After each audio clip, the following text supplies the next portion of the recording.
Assalamualaikum warahmatullahi wabarakatuh. Om Swastiastu, Namo Buddhaya, Salam Rahayu, Salam Kebajikan, Salam Sejahtera untuk kita semua. Alhamdulillah, kembali lagi di channel Tukang Cukur Ngaji Marifat. Alhamdulillah, saya akan membahas tentang Al-Quran suci atau Al-Quran Qadim yang tidak bisa dibaca apalagi disentuh. Cara membaca firman itu bukan dengan membaca kitab sucinya, tapi dengan lewati metodologinya dulu.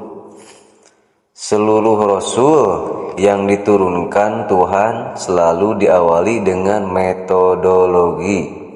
Tandanya adalah dibaiat terlebih dulu. Dan gak ada satupun yang dapat dari bacaan mushaf kitab suci. Nabi Muhammad pun tidak dengan membaca Injil, Taurat atau Zabur. Nabi Isa pun tidak dengan membaca Taurat dan Zabur, atau Nabi Musa tidak dengan membaca kitab-kitab dahulu sebelumnya. Itu kitab yang dibukukan yang dimaksud ini. Tetapi para Rasul Musa, Nabi Muhammad, Nabi Isa, beliau membaca dan menyampaikan kitab Qadim, kitab yang tidak berlafal dan berhuruf. Cara mereka atau cara para rasul terdahulu membaca firman adalah diawali dengan baiat atau matilah sebelum mati, mutu anta qabla mutu. Karena itu adalah syarat rukunnya. Karena dengan baiat kita akan diajari tentang arah tujuan, jalan dan caranya menuju Tuhan atau menuju Allah Subhanahu wa taala, atau Gusti Allah, atau Allah, atau Allah, atau lain-lain sebutannya. Kenapa kok wajib lewat baiat? Baiat agar manusia bisa menembus batas gelombang dunia, karena manusia keterbatasan akal, gak akan mampu menembus akhirat, karena akalnya pasti akan terhenti di kematian, gak bisa lanjut lagi. Sedangkan Allah Subhanahu wa ta'ala adalah ujung gelombang mutlak yang ada di akhirat, tepatnya ujung akhirat atau maliki yaumiddin.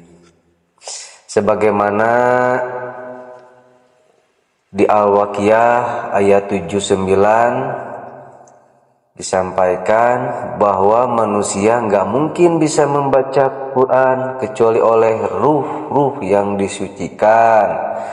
Makanya manusia wajib baiat terlebih dahulu agar bisa masuk alam ruh, alam gelombang. Sedangkan selanjutnya ruh itu akan melewati proses pembersihan dan pensucian atau disucikan. Tentu dengan demikian ruh akan bisa naik dimensi terus menerus melewati adaptasi jalan khusus, jalan gelombang lewat frekuensi yang sama. Dalam hal ini gelombang dan frekuensi itu disebut channel, dan Al-Quran menyebutnya dengan wasilah. Al-Maidah ayat 35.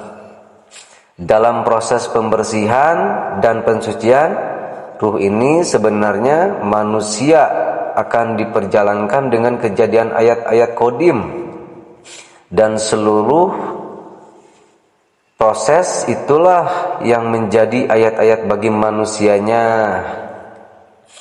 Karena jalan semua ruh itu sama, lewat jalan yang sama. Makanya Al-Waqiah ayat 79 menyampaikan harus ketemu jalan itu karena harus lewat jalan itu. Artinya enggak ada jalan lain selain jalan itu, dan jalan itulah yang dilewati semua rasul-rasul dahulu. Proses pensucian itu akan membuat naiknya dimensi ruh manusia, dan itulah dia akan mengalami ayat-ayat qadim yang dia hakul yakinkan alami atau yang dialami, yang kemudian Rasul sampaikan ayat-ayat dalam bahasa manusia dari perjalanannya masing-masing. Pengalamannya sama karena lewat jalan sama, hanya saja pencapaian dimensionalnya berbeda-beda. Karena jalannya sama, prosesnya sama, maka akan ketemu naik saksi dengan kejadian yang sama. Itulah kenapa kita wajib saling mengimani rasul-rasul dahulu dan kitab-kitab dahulu.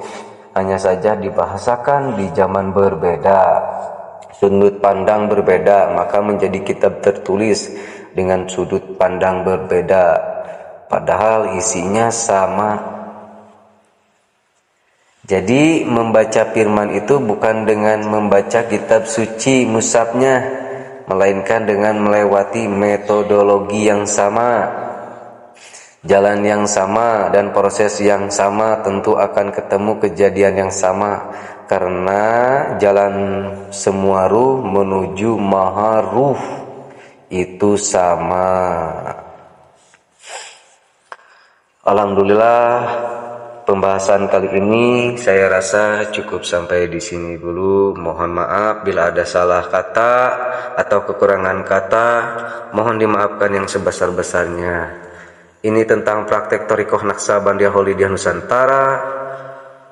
Ilahi anta maksudi waridloka matlubi. Wassalamualaikum warahmatullahi wabarakatuh.